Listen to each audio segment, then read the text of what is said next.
آج ہم نماز جنازہ کے بارے میں پڑھیں گے۔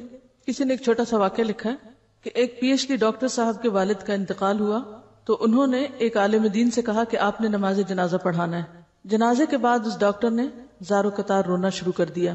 لوگوں نے اس کو تسلی دی کہ ایسا صدمہ ہر آدمی کو پیش آتا ہے کہ تم اتنا نہ رو، اس لیے صبر کرنا چاہیے، لیکن وہ مسلسل روتا رہا۔ آخر کار عالم دین نے آگے بڑھ کر پوچھا کہ آپ اتنا کیوں رو رہے ہیں؟ اس نے کہا کہ میں اس وجہ سے نہیں رو رہا کہ میرے والد فوت ہو گئے، کیونکہ ہر ایک کو دنیا سے جانا ہے، میں تو اس بات پہ رو رہا ہوں کہ میرے والد نے مجھے اتنی دنیاوی تعلیم دلوائی لیکن جنازہ پڑھنا نہیں سکھایا، دین کی تعلیم نہیں دی۔ ہم اپنی اولاد کو کم از کم اتنا دین تو سکھا دیں کہ ہمارے مرنے کے بعد وہ ہمارے لیے دعا ہی کر سکیں۔ ہر شخص کو وہی ملتا ہے نا جس کی وہ تڑپ رکھتا ہے، طلب رکھتا ہے۔ اگر ہم یہ چاہتے ہیں کہ ہمارے بچے جو ہیں وہ دنیا میں بہت آگے جائیں تو ظاہر ہے ہماری ساری کی ساری کوشش صرف اسی بات کے لیے ہوگی، دوسری کسی بات کی سوچنے کا وقت نہ ہوگا۔ لیکن اگر ہمیں اپنی اور اپنے بچوں کی آخرت یاد ہو تو اس میں سے کچھ نہ کچھ وقت ایسی تعلیم کے لیے بھی ضرور نکالیں۔ بہت سے لوگ جنازے میں شریک ہوتے ہیں کیونکہ پڑھتے کچھ نہیں ہے، اس میں صرف ایکشن کر کے ختم کر دیتے ہیں کیونکہ پتہ ہی نہیں پڑھنا کیا ہے۔ ہو سکتا ہے آپ کو زندگی میں کبھی بھی موقع نہ ملے کسی کا جنازہ پڑھنے کا، لیکن آپ اپنے بچوں کو اس کی تعلیم تو دے سکتے ہیں۔ رسول اللہ صلی اللہ علیہ وسلم نے فرمایا، ما من رجل مسلم يموت فيقوم على جنازته 40 رجلا لا يشركون بالله شيئا الا شفعهم الله فيه۔ جس مسلمان کے جنازہ میں ایسے 40 آدمی شامل ہوں جنہوں نے اللہ کے ساتھ شرک نہ کیا ہو تو اللہ تعالیٰ اس میت کے حق میں ان کی سفارش قبول فرماتا ہے۔ یعنی نماز جنازہ میں جو دعا پڑھی جاتی ہے وہ میت کے حق میں قبول ہوتی ہے۔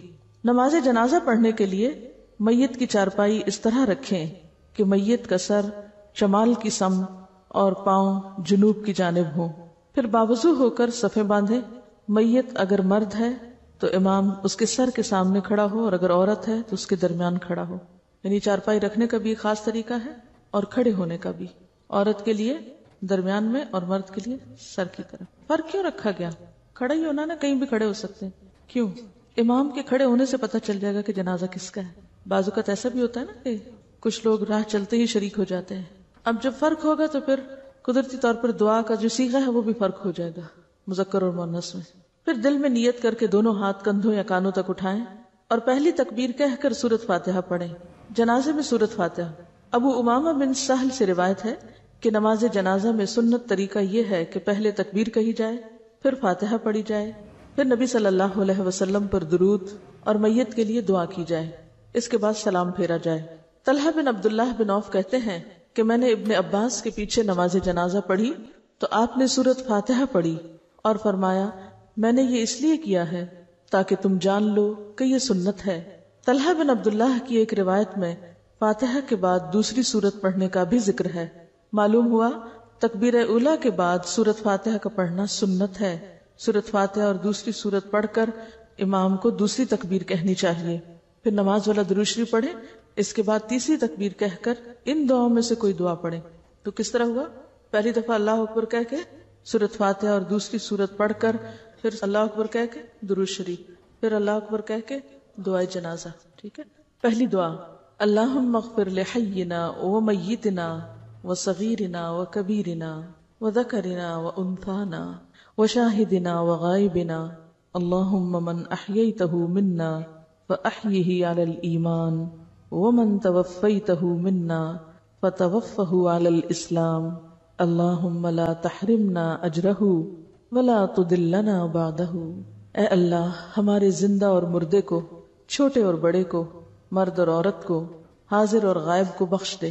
اے اللہ، ہم میں سے جس کو تو زندہ رکھے اسے اسلام پر زندہ رکھ، اور ہم میں سے جس کو تو فوت کرے اسے ایمان پر فوت کر۔ اے اللہ، ہمیں اس میت کے اجر سے محروم نہ رکھ اور اس کے بعد ہمیں کسی آزمائش میں نہ ڈال۔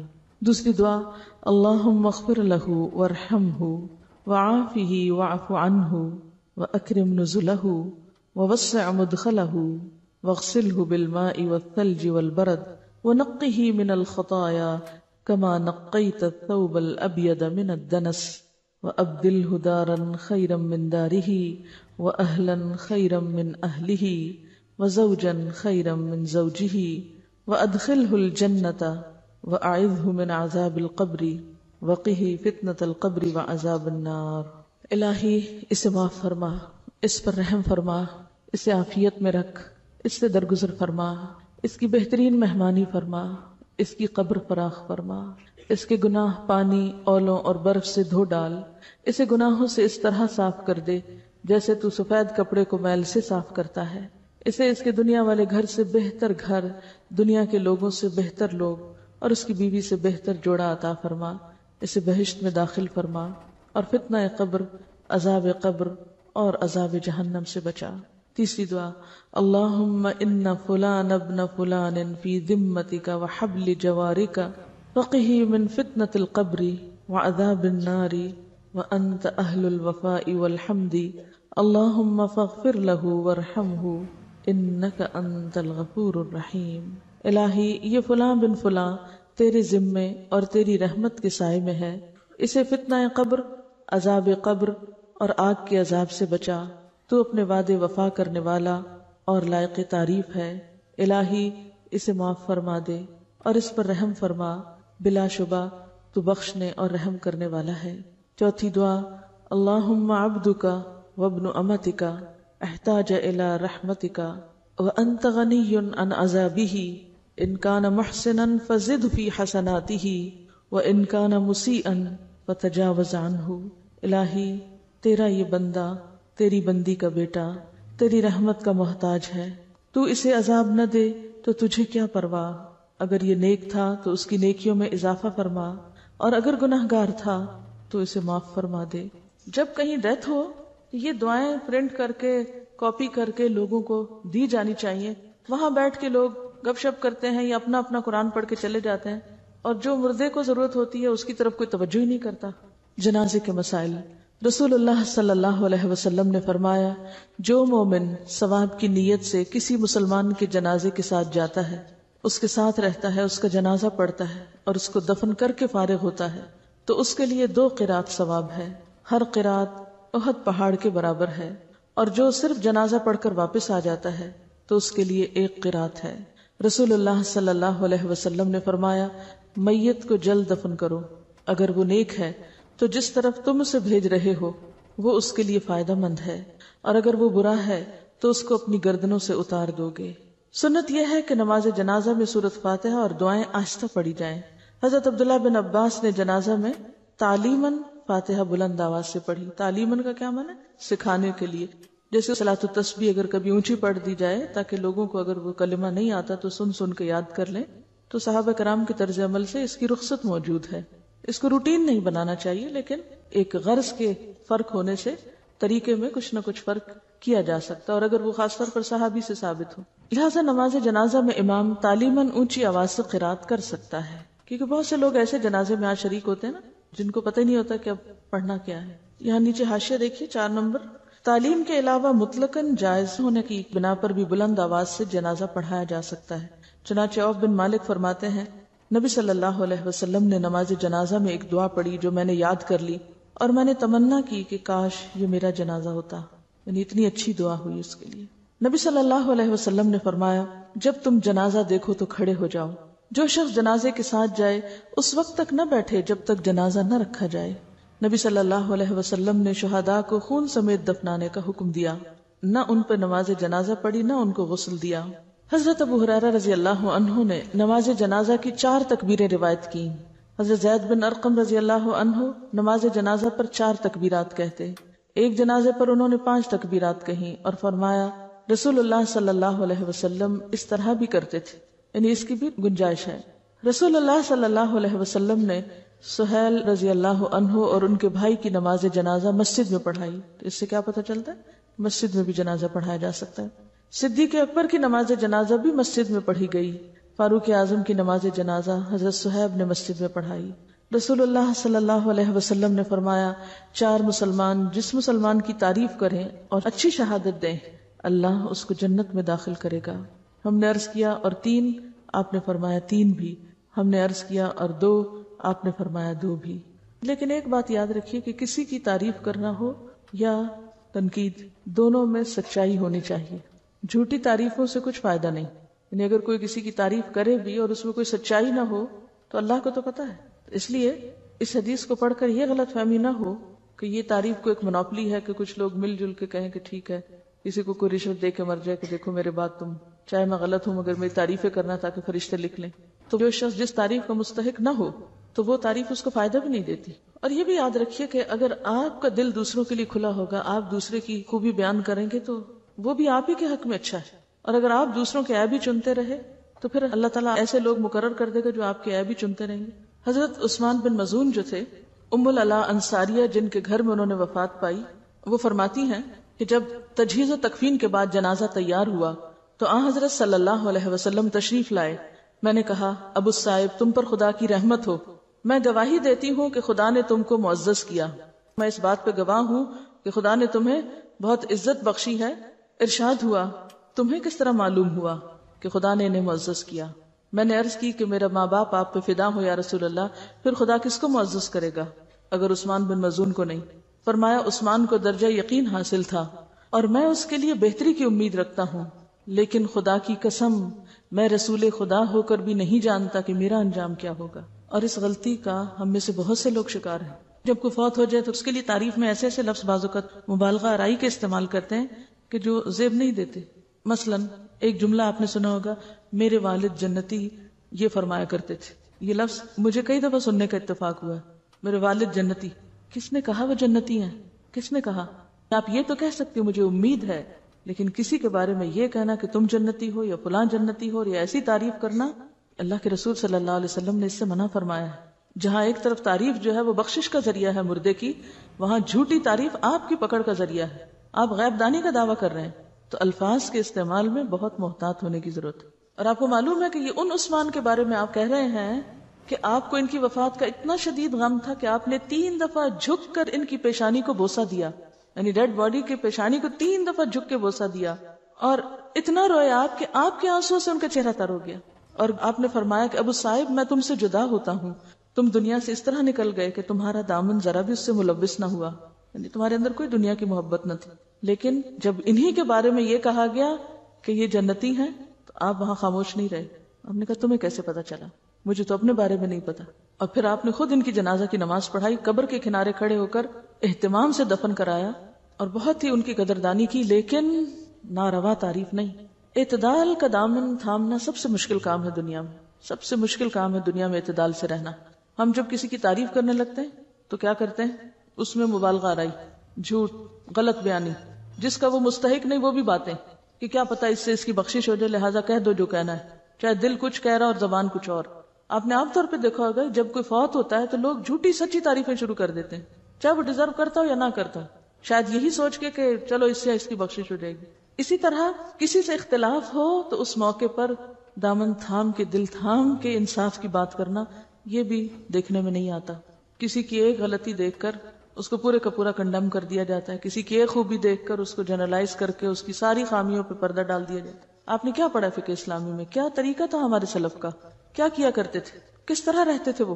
اختلاف کے باوجود حسن زن سے کام لیتے تھے. اور بعضوں کے چھوٹے چھوٹے اختلاف نہیں، بڑے بڑے بھی اختلاف ہوئے، لیکن کسی نے کسی کو کافر قرار نہیں دیا، کسی نے کسی کو واجب القتل قرار نہیں دیا، کسی نے کسی کی ایک غلطی دیکھ کر اس کی ساری خوبیوں کو رگیدا نہیں. تو یہ جو جنرلائزیشن کا مسئلہ ہے، اس پر بھی بہت احتیاط کی ضرورت ہے. اس طرح تو دنیا میں کوئی ایک شخص بھی معصوم نہیں ملے گا آپ کو کہ جس سے آپ استفادہ کر سکتے. آپ سب کے لیے مغفرت کی دعا کر سکتے ہیں. اور یہاں تک آپ دیکھیے کہ ہمیں تو نہیں پتا ہوتا نا کہ کسی کا ایمان کیا تھا، لیکن آپ کو پتا تھا عبداللہ بن ابی کا ایمان کیا ہے، پھر بھی آپ دعا کے لیے تیار ہو گئے، لیکن اللہ کی طرف سے آپ کو روک دیا گیا کیونکہ ان کا نفاق واضح تھا. تو ظاہر کافر کے لیے دعا مانگنا منع ہے، مشرک کے لیے منع ہے، منافق کے لیے منع ہے. لیکن آج کے دور میں آپ کسی کا نفاق نہیں جانتے، اس لیے اپنی طرف سے حسن ظن رکھتے ہوئے ہر ایک کے لیے بھلے کی دعا کر دیں، لیکن جھوٹی تعریفیں کسی کی بھی نہ کریں، اور نہ ہی کسی سے اختلاف پر غلط زبان استعمال کریں. ما يلفظ من قول الا لديه رقیب عتید. کوئی نہیں چھڑائے گا آپ کو، اپنا حساب خود دینا پڑے گا. بعض اوقات ہم صرف میت کے لواحقین کو خوش کرنے کے لیے جھوٹی تعریفیں شروع کر دیتے ہیں. بہت ہی کامن ہے یہ بات کہ زندگی میں ایک دوسرے کی شکل بھی نہیں دیکھتے، اور جب فوت ہوتے ہیں تو صرف لوگوں کے دکھاوے کے لیے جھوٹی تعریفیں کر رہے ہوتے ہیں. اصل میں جھوٹی منافقت ہے اور جھوٹی عام ہو گیا ہے. میں سمجھتی ہوں کہ اگر ہم سب کی ایک چیز کی اصلاح ہو گئی اور وہ جھوٹ ہے، ساری چیزیں درست ہو جائیں. اور اگر اس سے نہیں نکلے تو پھر صرف خول ہے دینداری کا، لبادہ ہے. جی یہ کہتی ہیں کہ بعض اوقات ہم کسی کو جانتے نہیں ہوتے، وہاں ہم تعریف کر ہی نہیں سکتے، ظاہر ہے کہ بغیر جانے آپ کسی کی تعریف کیسے کریں گے؟ تو ایسے موقع پر دعا کریں کہ اللہ تعالیٰ ان پہ اپنی رحمت فرمائے، ان کی بخشش کی دعا مانگے. کبھی بھی کچھ کہنے لگے تو ذرا رک کے ضرور سوچا کریں یہ بات میرے دل کی بات ہے یا بس دوسرے کو خوش کرنے کے لیے کہہ رہی ہیں. دیکھیے کوئی اگر ہم سے خوش ہو بھی گیا تو کیا دے گا ہمیں، بتائیں تھوڑی دیر کے لیے سوچیں کیا دے گا کوئی. اور اگر کوئی ہم سے ناراض ہو بھی گیا کیا نقصان ہو جائے گا؟ بندوں کے ہاتھ میں ہمارا رزق ہے، اللہ کو ناراض کرتے ہیں پرواہ ہی نہیں، فکر ہی نہیں. اسی طرح شہید کہنے سے بھی روکا گیا ہے، اور یہ کتنا کامن ہے ہمارے ملک میں، ہر دوسرا بندہ شہید ہے. ٹھیک ہے اللہ سب کی شہادت قبول کرے، کیونکہ شہادت تو نیت کے ساتھ ہے. غائبانہ نماز جنازہ. غائبانہ نماز جنازہ پڑھنے پر نجاشی کے قصے سے دلیل لی جاتی ہے. یہ قصہ صحیح بخاری اور صحیح مسلم میں موجود ہے. حبشہ میں نجاشی کی وفات ہوئی اور مدینہ میں رسول اللہ صلی اللہ علیہ وسلم نے صحابہ کو ہمراہ لے کر اس کی نماز جنازہ پڑھائی. اس سے معلوم ہوا کہ میت کی غائبانہ نماز جنازہ پڑھی جا سکتی ہے. یہی جمہور کا مسلک. کسی صحابی سے اس کی ممانعت مروی نہیں. اب یہ جو اصل مؤلف ہے ان کے اوپر حاشیہ ہے، اختلافی بات ہے. کچھ لوگوں نے حدیث قبول نہیں کی، انہوں نے مختلف قیدیں، شرطیں اور عذر تراشے ہیں، لیکن یہ سب ان کے اپنے عقلی خیالات ہیں، شرعاً اس کی کوئی دلیل نہیں. جب آپ نے ایک کام کر دیا تو کیا ہوا؟ دلیل ہو گئی. مثلاً یہ کہا جاتا ہے کہ یہ عمل نبی صلی اللہ علیہ وسلم کے ساتھ خاص تھا، مگر یاد رہے کہ نبی صلی اللہ علیہ وسلم کا ہر عمل پوری امت کے لیے اسوہ اور نمونہ ہے. اس لیے آپ کا کوئی عمل آپ کے ساتھ اس وقت تک خاص نہیں قرار دیا جا سکتا جب تک کہ اس کے خاص ہونے کی کوئی واضح دلیل نہ ہو. یعنی یہ ثابت کرنا کہ یہ آپ کے لیے خاص ہے اس کے لیے بھی دلیل ہونی چاہیے. یہ بھی کہا جاتا ہے کہ آپ کے لیے نجاشی کی میت سے پردہ ہٹا دیا گیا تھا، مگر اولاً تو اس کی کوئی صحیح روایت نہیں. دوسرے یہ کہ اگر پردہ ہٹا بھی دیا گیا ہو تو یہ خاص ہونے کی دلیل نہیں بن سکتا، کیونکہ یہ تو اس بات کی کوئی دلیل نہیں کہ پردے کا ہٹایا جانا ہی اس نماز کے مشروع ہونے کی بنیاد تھی. دوسرے نبی صلی اللہ علیہ وسلم نے گہن کی نماز پڑھائی. دوران نماز آپ کو جنت و جہنم دکھائی گئی. کیا کوئی کہہ سکتا ہے کہ چونکہ آپ کے بعد کسی کو جنت و جہنم نہیں دکھائی جائے گی اس لیے گہن کی نماز آپ کے ساتھ خاص ہوئی اور کسی اور کے لیے مشروع نہیں؟ اگر آپ نے گہن کی نماز پڑھی تو سب کے لیے پڑھنی جائز ہے. یہ بھی کہا جاتا ہے کہ یہ نماز نبی صلی اللہ علیہ وسلم نے صرف نجاشی کے لیے پڑھی. دوسرے صحابہ کی وفات ہوئی اور آپ کو خبر بھی ملی، مگر آپ نے ان کی نماز جنازہ غائبانہ نہیں پڑھی. مگر یہ بھی صحیح نہیں، کیونکہ نجاشی کی وفات پر رجب 9 ہجری میں یہ نماز جنازہ غائبانہ مشروع ہوئی، اور اس وقت سے آپ صلی اللہ علیہ وسلم کی وفات تک آپ سے دور دراز کسی صحابی کے وفات پانے کا کوئی ذکر نہیں ملتا. ٹھیک ہے، یعنی ان کے خیال میں نجاشی کی وفات کب ہوئی؟ 9 ہجری میں، اور اس کے بعد آپ کی زندگی میں کوئی ایسا واقعہ نہیں ہوا کہ صحابہ کی وفات کی خبر سنی ہو. اور اگر کسی کی وفات ہوئی بھی اور آپ کو اس کا علم بھی ہوا پھر بھی آپ نے اس کی غائبانہ نماز جنازہ نہ پڑھی تو زیادہ سے زیادہ یہ بات اس کی دلیل ہوگی کہ نماز غائبانہ چھوڑی جا سکتی، تخصیص کی دلیل نہ ہوگی. باقی رہے شہداء تو بالعموم ان کی نماز جنازہ پڑھی نہیں جاتی. تو بہت سے صحابہ کرام جو باہر جا کے کہیں فوت ہوئے وہ شہید کے درجے میں تھے. یہ بھی کہا جاتا ہے کہ نجاشی ایسی جگہ فوت ہوا تھا جہاں کوئی نماز جنازہ پڑھنے والا نہ تھا، مگر سیرت نگاروں نے لکھا ہے کہ مکہ میں حبشہ کی ایک جماعت نے آ کر ایمان قبول کیا تھا. یہ بھی کہا جاتا ہے کہ نجاشی ایسی جگہ فوت ہوا تھا جہاں کوئی نماز جنازہ پڑھنے والا نہ تھا، مگر سیرت نگاروں نے لکھا ہے کہ مکہ میں حبشہ کی ایک جماعت نے آ کر ایمان قبول کیا تھا، جس پر وَإِذَا سَمِعُوا مَا أُنزِلَ إِلَى الرَّسُولِ اور دوسری آیات نازل ہوئیں. پھر مدینہ میں ان کی ایک بڑی مومن جماعت تشریف لائی تھی. یعنی یہ تو بات بعید ہے، بہت عقل سے دور ہے کہ اتنے مسلمان ایک جگہ ہوں اور وہ اپنے معزز ترین بادشاہ کی نماز جنازہ ادا نہ کریں، لہٰذا یہ عذر درست نہیں ہے. قبر پر نماز جنازہ، یعنی ایک بار اگر کوئی شخص دفن ہو چکا ہو تو کیا پھر بھی جنازہ پڑھا جا سکتا ہے؟ حضرت ابو ہریرہ رضی اللہ عنہ سے روایت ہے کہ سیاہ رنگ کی ایک خاتون مسجد نبوی میں جھاڑو پھیرا کرتی تھی. وہ نظر نہ آئی تو آپ نے اس کے بارے میں پوچھا. صحابہ نے بتایا کہ وہ فوت ہو گئی. آپ نے فرمایا تم نے مجھے کیوں نہ اطلاع کی، مجھے اس کی قبر بتاؤ. صحابہ نے آپ کو اس کی قبر بتائی. پھر آپ نے قبر پر نماز جنازہ پڑھی اور فرمایا یہ قبریں تاریکی اور ظلمت سے بھری ہوتی ہیں، میری نماز کے سبب اللہ تعالیٰ ان کو روشن کر دیتا ہے. تو اس سے کیا پتہ چلتا ہے کہ مسجد کی صفائی، ایسی جگہ کی صفائی جہاں اللہ کا ذکر بلند کیا جائے، بڑی سعادت کے کاموں میں سے، اس کو خوشی اور شوق سے کرنا چاہیے، اس کو اپنی شان کے خلاف نہیں سمجھنا چاہیے. دین کی صحیح تعلیم کو عام کرنا کتنا ضروری ہے، اور اس کا فائدہ ہمیں دنیا میں بھی کس طرح پہنچتا ہے. اگر ہم لوگوں کو شرک سے منع نہیں کریں گے تو ہمارے جنازے میں پھر کون پڑیں گے؟ اور اگر آپ ایسی تعلیم عام کرتے ہیں اور آپ کی اس تعلیم سے لوگوں کے عقیدے درست ہوتے ہیں اور وہ مرنے کے بعد آپ کے لیے دعا کرتے ہیں تو وہ دعائیں آپ کے لیے فائدہ مند ہوں گی. یعنی کر بھلا ہو بھلا، آپ دوسروں کے ساتھ مہربانی کریں، اللہ آپ پر مہربان ہوگا. یعنی نیکی کا ایک سلسلہ شروع ہو جاتا ہے نا. عورتوں کی الگ سے جنازے کی کوئی نماز نہیں ہے اور نہ ہی غائبانہ پڑھنے کا کوئی ثبوت ہے. صرف زیادہ یہی ہے کہ آپ کہیں موجود ہیں اور نماز ہو رہی ہے تو پیچھے ویسے باتیں کرنے کی بجائے اگر جیسے کسی بھی نماز میں عورتیں پیچھے صف بنا لیتی ہیں تو بنا لیں، ورنہ اہتمام کے ساتھ جانا ضروری نہیں ہے۔ مسجد نبی میں بھی اور حرم مکی میں بھی دونوں جگہ پر آپ نے دیکھا ہوگا کہ ہر نماز کے بعد تقریباً جنازے ہوتے ہیں۔ تو اگر آپ کو اللہ تعالیٰ عمرہ یا حج کی توفیق دے تو آپ خاص طور پر اس چیپٹر کو پڑھ کے دعائیں یاد کر کے جائیں تاکہ زیادہ سے زیادہ اس موقع سے فائدہ اٹھائیں۔ یہ کہتی ہیں کہ بعض اوقات یہ لکھا ہوتا ہے کہ وہ فلسطین میں جو لوگ شہید ہوئے ان کا غائبانہ جنازہ پڑھا جائے اور بڑے بڑے بینرز لگے ہوتے ہیں۔ عام طور پر ایسی چیزیں جو ہیں ان کو خاص طور پر آپ دیکھیں کہ جن علاقوں میں یہ ساری ڈسٹربنس ہے وہاں جنازوں کو ایک سیاسی ہتھیار کے طور پر استعمال کیا جا رہا ہے۔ یاسر عرفات کا جنازہ آپ نے دیکھا ہوگا، دیکھا تھا کسی نے؟ مجھے ٹیلی ویژن پہ دیکھنے کا اتفاق ہوا تھا۔ سوچ رہی تھی کہ میت کی بھی توہین ہے اس میں کہ کوئی کسی کی سن نہیں رہا تھا، شیخم دھاڑ، دھکم پیل، طوفان بدتمیزی، اور کوئی کسی کے اوپر رکت نہیں۔ جنازے کے ساتھ کس طرح چلنا چاہیے؟ ہم کب تک صرف مظاہروں کی سیاست کرتے رہیں گے؟ کب تک صرف احتجاجی سیاستیں کرتے؟ کب تک جنازوں کی سیاست کرتے رہیں گے؟ یہ جنازوں کی سیاست ہے کہ صرف ایک پریشر گروپ بلڈ کرنے کے لیے آپ جنازے کو اور ایک ایسے وقت کو استعمال کریں کہ دوسرے اس وقت جذباتی کیفیت میں ہیں۔ یہ تو دوسروں کے جذبات سے کھیلنے والی بات ہے، یعنی ایموشنل ایکسپلائٹیشن ہے میرے خیال میں تو۔ اور اتنا لمبا چوڑا گھمانا سڑکوں کے اوپر، یہ کس سنت سے ثابت ہے؟ ہونا تو یہ چاہیے جہاں کو فوت ہوا ہے قریبی جگہ پہ جا کے دفنا دیا جائے اس کو۔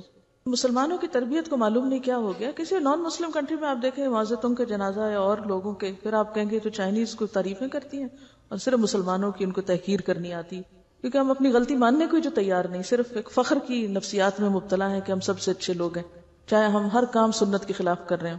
آپ صلی اللہ علیہ وسلم کی تو خیر ایک ایکسیپشنل صورت تھی، لیکن اس وقت کیا ہوا تھا؟ لوگ آتے تھے، اپنا آئے، دروشی پڑھا اور گئے، آئے اور گئے، عورتیں مرد بچے سب، کبھی بھی جنازوں کو سڑکوں پہ نہیں پھرایا گیا۔ چلیے آگے پڑھتے ہیں۔ تدفین اور زیارت۔ عقبہ بن عامر رضی اللہ عنہ کہتے ہیں کہ 3 ساعات کان رسول اللہ صلی اللہ علیہ وسلم ینہانا ان نصلی فیہن او ان نقبر فیہن موتانا حین تطلع الشمس بازغتا حتی ترتفع وحین یقوم قائم الظہیرۃ حتی تمیل الشمس وحین تضیف الشمس للغروب حتی تغرب۔ رسول اللہ صلی اللہ علیہ وسلم نے 3 اوقات میں نماز پڑھنے اور مردوں کو دفن کرنے سے منع فرمایا۔ نمبر 1 طلوع آفتاب کے وقت حتیٰ کہ بلند ہو جائے۔ نمبر 2 جب سورج دوپہر کے وقت عین سر پر ہو حتیٰ کہ ڈھل جائے۔ اور نمبر 3 غروب آفتاب کے وقت حتیٰ کہ غروب ہو جائے، یعنی جن اوقات میں نماز پڑھنا منع ہے انہی میں دفنانا بھی۔ ابن عمر رضی اللہ عنہ سے روایت ہے کہ نماز جنازہ نماز فجر اور نماز عصر کے بعد ادا کی جا سکتی ہے، یعنی فجر کی نماز پڑھ کے ساتھ ہی جنازہ پڑھا جا سکتا ہے۔ حرم میں عام طور پہ ایسے ہوتا ہے۔ اسی طرح عصر کی نماز کے بعد بعض اوقات جنازہ پڑھا جاتا ہے۔ عام نماز منع ہے لیکن جنازے کی نماز پڑھی جا سکتی۔ قبر گہری کھودیں، اسے ہموار اور صاف رکھیں، میت کو پاؤں کی طرف سے قبر میں داخل کریں، میت کو قبر میں رکھتے ہوئے یہ دعا پڑھیں: بسم اللہ وعلی ملت رسول اللہ صلی اللہ علیہ وسلم، اللہ کے نام سے اور رسول اللہ صلی اللہ علیہ وسلم کے مذہب اور طریقے پر اسے دفن کرتے ہیں۔ سعد بن ابی وقاص رضی اللہ عنہ نے وصیت کی کہ میرے لیے لحد بنانا، لحد کیا ہوتا ہے؟ بغلی قبر، اور اس پر کچی اینٹیں لگانا، جیسے کہ رسول اللہ صلی اللہ علیہ وسلم کے لیے کیا گیا تھا۔ آپ صلی اللہ علیہ وسلم کی قبر اونٹ کی کوہان جیسی تھی۔ پھر قبر پر مٹی ڈال کر سب لوگ میت کے لیے بخشش اور ثابت قدمی کی دعا مانگیں۔ جنازہ کے بعد قبرستان سے نکل کر دعا کرنا رسول اللہ صلی اللہ علیہ وسلم سے ثابت نہیں۔ قبروں کو پختہ بنانے کی ممانعت۔ قبروں کو اونچا کرنا، پختہ بنانا، ان پر گنبد اور قبے بنانا حرام ہے۔ جابر رضی اللہ عنہ کہتے ہیں کہ رسول اللہ صلی اللہ علیہ وسلم نے پختہ قبریں اور ان پر عمارت وغیرہ بنانے سے منع کیا۔ نیز آپ نے قبر پر بیٹھنے اور ان کی طرف منہ کر کے نماز پڑھنے سے بھی منع فرمایا ہے، چاہے کوئی شخص مجاور بن کے بیٹھے یا چلہ کشی کے لیے، سب ناجائز ہے۔ رسول اللہ صلی اللہ علیہ وسلم نے قبروں پر لکھنے سے بھی منع فرمایا۔ حضرت علی بیان کرتے ہیں کہ مجھے رسول اللہ صلی اللہ علیہ وسلم نے حکم دیا کہ میں ہر تصویر مٹا دوں اور ہر اونچی قبر برابر کر دوں۔ ام حبیبہ اور ام سلمہ نے رسول اللہ صلی اللہ علیہ وسلم سے ایک گرجے کا ذکر کیا کہ اس میں تصویریں لگی تھی، یعنی حبشہ کے علاقے میں جب یہ ہجرت کر کے گئی ہیں، کیونکہ عرب میں تو گرجا نہیں تھا۔ آپ نے فرمایا جب ان لوگوں کا کوئی نیک شخص مر جاتا تو وہ اس کی قبر پر مسجد بناتے اور وہاں تصویریں بناتے۔ قیامت کے دن یہ لوگ اللہ کے سامنے بدترین مخلوق ہوں گے۔ رسول اللہ صلی اللہ علیہ وسلم نے آخری بیماری مرض الموت میں فرمایا اللہ تعالیٰ یہود و نصارہ پر لعنت کرے جنہوں نے اپنے پیغمبروں کی قبروں کو مسجدیں بنا لیا۔ حضرت عائشہ نے فرمایا اگر اس بات کا ڈر نہ ہوتا کہ لوگ آپ کی قبر کو مسجد بنا لیں گے تو آپ کی قبر کھلی جگہ میں ہوتی، یعنی اس ریسٹرکٹڈ ایریا میں نہیں۔ اور یاد رکھیے کہ یہ جو قبر کے ساتھ مسجد نبوی ہے یہ قبر کی وجہ سے نہیں بنائے گی، مسجد پہلے تھی اور قبر قریب بنائے گی اور پھر وسعت کی وجہ سے وہ ایک طرح سے جیسے مسجد کے اندر شامل ہوگی، حالانکہ اب بھی وہ ایک طرح سے الگ ہے، ایک کارنر پر ہے، بیچ میں نہیں آئی، ساری ایکسٹینشن پیچھے کی طرف ہوئی، آگے نہیں ہوئی۔ رسول اللہ صلی اللہ علیہ وسلم نے فرمایا میں نے تمہیں قبروں کی زیارت سے منع کیا تھا، اب تم ان کی زیارت کیا کرو۔ ایک روایت میں ہے قبروں کی زیارت موت یاد دلاتی ہے۔ شیخ البانی فرماتے ہیں نبی صلی اللہ علیہ وسلم نے قبروں کی زیارت کرنے والی عورتوں پہ لعنت کی، مگر اس کے بعد آپ نے اجازت دے دی تو اس میں مرد عورت دونوں شامل ہیں۔ آپ صلی اللہ علیہ وسلم ایک ایسی عورت کے پاس سے گزرے جو قبر پر بیٹھی رو رہی تھی، آپ نے اسے اللہ سے ڈرنے اور صبر کرنے کا حکم دیا۔ اگر عورتوں کا قبرستان جانا ناجائز ہوتا تو آپ اس کو قبرستان آنے سے بھی منع کرتے، صرف رونے سے نہیں بلکہ وہاں بیٹھنے سے یا آنے سے بھی۔ حضرت عائشہ اپنے بھائی عبد الرحمن کی قبر کی زیارت کو گئی، ان سے کہا گیا کیا نبی صلی اللہ علیہ وسلم نے عورتوں کو اس سے منع نہیں کیا؟ تو حضرت عائشہ نے فرمایا پہلے منع کیا تھا پھر اجازت دے دی تھی۔ حضرت عائشہ فرماتی ہیں میں نے نبی صلی اللہ علیہ وسلم سے پوچھا جب میں قبرستان میں جاؤں تو کون سی دعا پڑھوں، اور آپ نے دعا سکھائی۔ تو اس سے کیا پتہ چلتا ہے کہ عورت جا سکتی ہے لیکن کثرت سے جانا منع ہے، ورنہ تو آپ کہتے کہ تم نے جانا ہی کیا ہے وہاں تو کیوں یہ دعا سیکھتی ہوں۔ حضرت ابو ہریرہ سے روایت ہے کہ رسول اللہ صلی اللہ علیہ وسلم نے کثرت سے قبروں کی زیارت کرنے والی عورتوں پہ لعنت فرمائی ہے۔ اس سے پتہ چلتا ہے کہ بکثرت زیارت منع ہے مگر کبھی کبھار جانے کی رخصت موجود ہے۔ وجہ کیا ہے؟ آپ صلی اللہ علیہ وسلم فرمایا فزوروها فإنها تزهد الدنيا وتذكر الآخرة، ان کی زیارت کیا کرو کیونکہ یہ دنیا سے بے رغبتی کرواتی ہے انسان کو اور آخرت کی یاد دلاتی ہے۔ رسول اللہ صلی اللہ علیہ وسلم نے فرمایا مردوں کو برا نہ کہو، جو اعمال انہوں نے کیے تھے وہ انہیں مل گئے۔ ہم لوگ اس ادب اور اخلاق سے بھی عاری ہیں، وہیں بیٹھے بیٹھے شروع ہو جاتے ہیں کہ اس کا چہرہ ایسے لگ رہا ہے، اس کے ہونٹ ایسے ہیں تو اس کا ناک ایسا ہے تو اس کی رنگ ایسا ہو رہا ہے تو اس نے پتہ نہیں کون کون سا گناہ کیا ہوگا، حالانکہ بعض اوقات بعض بیماریاں ایسی ہوتی ہیں کہ جن کی وجہ سے اسکن کا رنگ تبدیل ہو جاتا ہے۔ اور ایک بات یاد رکھیے کہ جو شخص یہ کہتا ہے کہ لوگ ہلاک ہو گئے وہ سب سے زیادہ ہلاک ہونے والا ہے۔ کوئی حق نہیں کسی کو کہ کسی کے بارے میں کچھ طرح کمنٹ کرے، یعنی کسی کی تعریف اگر نہیں کر سکتے تو اس کی برائیوں پر بھی زبان نہ کھولو کیونکہ وہ اپنے انجام کو پہنچ گئے۔ زیارت قبور کی دعائیں، جو شخص قبروں کی زیارت کرنے جائے تو وہ یہ دعا پڑھے السلام علی اہل الدیار من المؤمنین والمسلمین ویرحم اللہ المستقدمین منا والمستأخرین وإنا انشاء اللہ بکم للاحقون۔ مومن اور مسلمان گھر والوں پر سلامتی ہو، ہم میں سے آگے جانے والوں اور پیچھے رہنے والوں پر اللہ تعالی رحم فرمائے، اور اگر اللہ نے چاہا تو ہم بھی عنقریب تم سے ملنے والے ہیں۔ مسلم ہی کی ایک روایت میں یہ الفاظ بھی ہیں اسأل اللہ لنا ولکم العافیہ، میں اللہ تعالیٰ سے اپنے اور تمہارے لیے عافیت کی دعا کرتا ہوں۔ آپ نے سوال یہ کیا تھا کہ اگر کوئی شخص کہیں فوت ہو جائے تو اس کو ٹرانسپورٹ کر کے دوسری جگہ لے جایا جا سکتا ہے؟ پسندیدہ تو یہی ہے کہ جہاں کوئی فوت ہو وہیں دفن کرے، کیونکہ زمین تو ساری اللہ کی ہے، کیونکہ ظاہر ہے کہ کسی مردے کو ٹرانسپورٹ کرنا آسان کام نہیں، الا یہ کہ کہیں کوئی مسلمانوں کا قبرستان نہیں یا کوئی جگہ نہیں مل رہی تو دوسری جگہ لے جا کے دفن کر دیں، لیکن کتنا خرچ اٹھتا ہے اس پہ۔ مجھے یاد ہے کہ ایک زمانہ تھا کہ جب انگلینڈ میں رہنے والے مسلمان تقریباً سارے مردوں کو پاکستان روانہ کرتے تھے اور اس کے لیے باقاعدہ فنڈ ریزنگ کرتے، چندے اکٹھے کرتے اور ہزاروں پاؤنڈ اس پہ خرچ کرتے تھے۔ میرے خیال میں اگر وہیں پر قبرستان کا انتظام کر لیتے، جب اپنے گھر انہوں نے وہاں بنائے ہوئے ہیں تو مردوں کے لیے پاکستان ہی کیوں، ان کو بھی وہیں چھوڑ دیں۔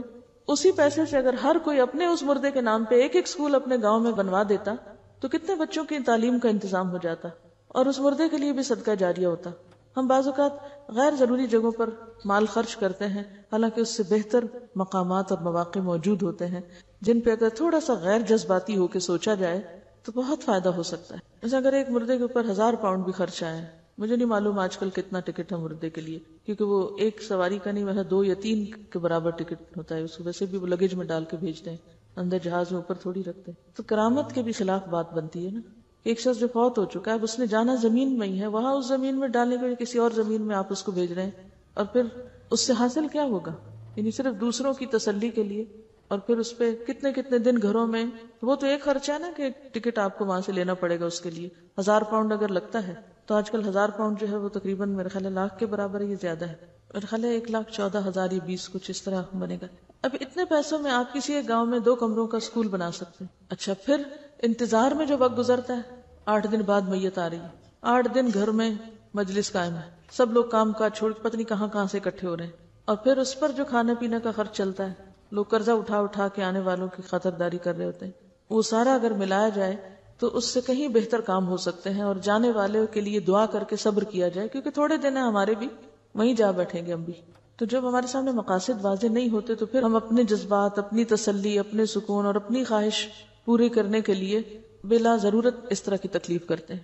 اور جب نبی صلی اللہ علیہ وسلم کی واضح حدیث ہے کہ جلدی کرو، دیر نہ کرو، تو پھر کوئی جواز نہیں. دیکھیے ایک شخص وہاں سے آئے گا، آ کے بس صرف شکل دیکھے گا اور روئے دھوئے گا اور خلاص. آپ پہلے اتنا عرصہ کہاں تھے؟ آپ کو اس وقت آنا چاہیے تھا جب وہ زندہ تھا. اب تو ایک رسم دنیا نبھانے آ رہے ہیں آپ. اور دوسری بات یہ ہے کہ مورچری میں رکھ دیتے ہیں.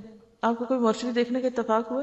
میں نے دیکھی. ایسے ہی جیسے فریزر ہوتے ہیں، کھلتے ہیں اور مردے اس طرح اندر رکھ دیے جاتے ہیں جیسے فریج میں آپ کو چیز رکھ رہے ہیں. آپ اپنے لیے پسند کریں گے کہ آپ کو مرنے کے بعد فریز کیا جائے اور آپ کو مرنے کے بعد اٹھا کے کبھی کہیں. اور بعض اوقات جب وہاں سے ٹرانسپورٹ کرتے ہیں تو آپ کو پتا ہے کہ وہ سارا کچھ اندر سے نکال لیتے ہیں، سب آنتے وانتے ہر چیز، حتیٰ کہ بعض اوقات برین تک کو بھی. اور صرف وہ کھوکھلی سی وہ ایک چیز ہوتی ہے، ہڈیاں چند جو اتنی دور لائی جاتی ہیں. کس لیے؟ زمین کے کسی بھی حصے میں ہوں گے، اٹھا لیے جائیں گے واپس. ایسی چیزوں کو کٹ ڈاؤن کرنا چاہیے اور تھوڑا سا عقل سے کام لینا چاہیے، جذبات سے زیادہ. کوئی شخص اگر کسی جگہ پیدا ہوا اور کہیں اور فوت ہو گیا جا کے، تو وہ سارا علاقہ جو ہے جتنا فاصلہ دور ہے اس کے برابر جنت میں اس کو جگہ ملے گی. چلیے آگے پڑھتے ہیں. دیگر نمازیں. نماز توبہ. رسول اللہ صلی اللہ علیہ وسلم نے فرمایا، جب کوئی آدمی گناہ کرتا ہے، پھر اٹھ کر وضو کرتا ہے، پھر نماز ادا کرتا ہے اور توبہ استغفار کرتا ہے تو اللہ تعالیٰ اس کے گناہ معاف کر دیتا ہے. تو جب سمجھے کہ غلطی ہو گئی ہے، کوئی گناہ ہو گیا ہے، تو بجائے گلٹ میں رہنے کے فوراً اللہ کی طرف لپکے اور دعا کر کے معافی مانگ لے. لیلۃ القدر کے نوافل. رسول اللہ صلی اللہ علیہ وسلم نے فرمایا، جس نے لیلۃ القدر میں ایمان اور ثواب کی نیت کے ساتھ قیام کیا، اس کے تمام گزشتہ گناہ معاف کر دیے جائیں گے. لیلۃ القدر رمضان المبارک کے آخری عشرے کی طاق راتوں یعنی 21، 23، 25، 27 اور 29 میں سے ایک رات ہے. 15ویں شعبان کے نفل. 15ویں شعبان کی رات شب برات کے نوافل کے لیے قیام کرنے اور جاگنے کا اہتمام کرنا احادیث صحیحہ سے ثابت نہیں ہے. اس طرح صرف 15 شعبان کو روزہ رکھنے والی روایت بھی جو ابن ماجہ میں ہے سخت ضعیف ہے. قیامت کے دن صرف وہی نماز قبول ہوگی جو نبی صلی اللہ علیہ وسلم کی سنت کے مطابق ہوگی. ایک اور نماز جس کے بارے میں سوال کیا گیا تھا وہی صلاۃ حاجت، کہ اس کا ذکر نہیں آیا. بات یہ ہے کہ صلاۃ حاجت بنیادی طور پر کیا ہے؟ حاجت کی نماز.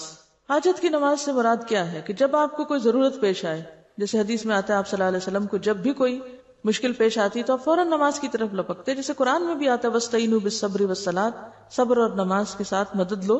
تو اس میں آپ جا کے 2 رکعت نفل پڑھ کے اللہ سے دعا کر لیں، یہی صلاۃ حاجت ہے.